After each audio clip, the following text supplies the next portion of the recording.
Dans la cour de Bercy, à bord de sa toute petite voiture, son arrivée ne fait pas franchement ministérielle. Bonjour monsieur le ministre. Ça va, vous allez bien? Mais oui, et vous? Ah oui, très bien. Vous et votre chauffeur?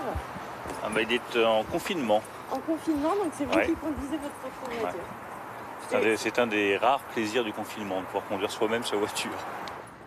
Au sein du gouvernement, Bruno Le Maire est au cœur de la gestion de la crise du coronavirus. Ah Jacques, faut bien monsieur le ministre. Étage et... C'est depuis ce bureau qu'il pilote l'économie du pays.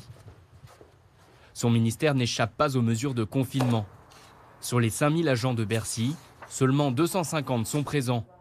Les autres sont en télétravail. Normalement, j'ai 10 membres de cabinet et j'ai gardé mon directeur de cabinet, mon directeur adjoint, ma chef de cabinet, mon conseiller presse.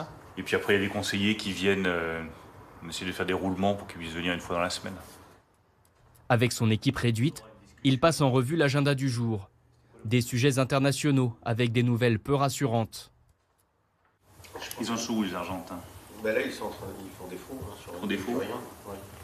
Qu'est-ce qu'on lui propose? Des points techniques aussi. Il faut faire en sorte de sauver les petites entreprises françaises en train de s'endetter. Soyez intraitables, parce que sinon, il y a des commerçants qui ne s'en sortiront pas si on n'annule pas les loyers. Donc report pour la majorité, mais il faut qu'il y ait des annulations aussi. Des mesures impensables en temps normal, avec un coût considérable, réévalué à 110 milliards d'euros. Ce plan d'urgence va être examiné par le Parlement. Bruno Le Maire a justement rendez-vous avec les députés de la majorité par visioconférence. Il n'y a pas de 205 parlementaires qui sont Il appelle d'abord à resserrer les rangs autour du gouvernement.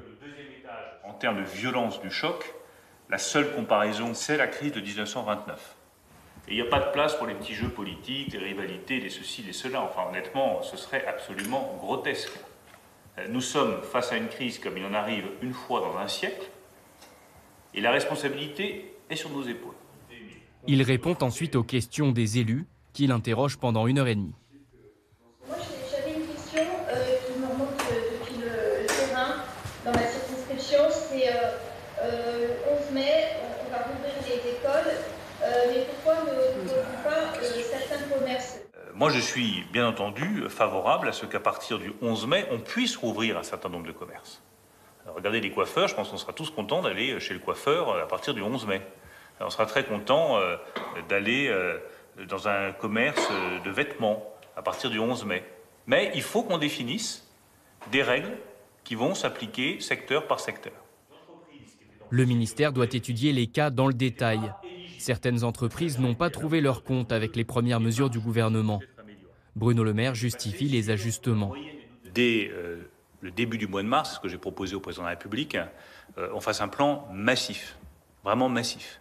Mais par définition, comme il était urgent, massif, immédiat, il est un peu grossier. Du coup, il laisse de côté certaines situations.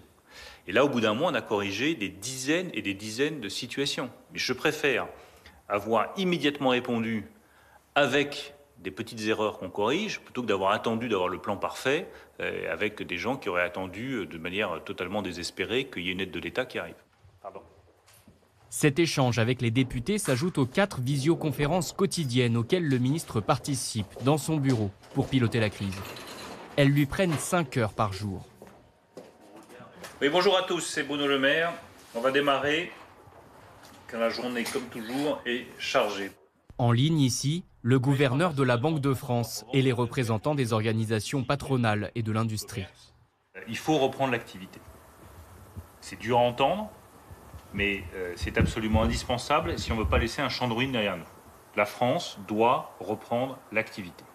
Elle doit le faire dans les conditions de sécurité sanitaire totale, bien sûr, avec des changements de comportement, bien sûr, avec une organisation différente des filières économiques, bien sûr, mais on ne peut pas s'arrêter de travailler pendant des mois et des mois.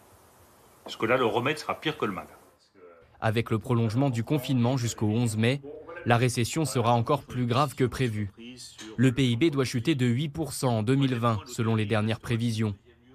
Et le ministre de l'économie prévient, Il s'agit d'un chiffre provisoire qui peut empirer si l'épidémie repart en Asie ou si l'économie américaine s'effondre.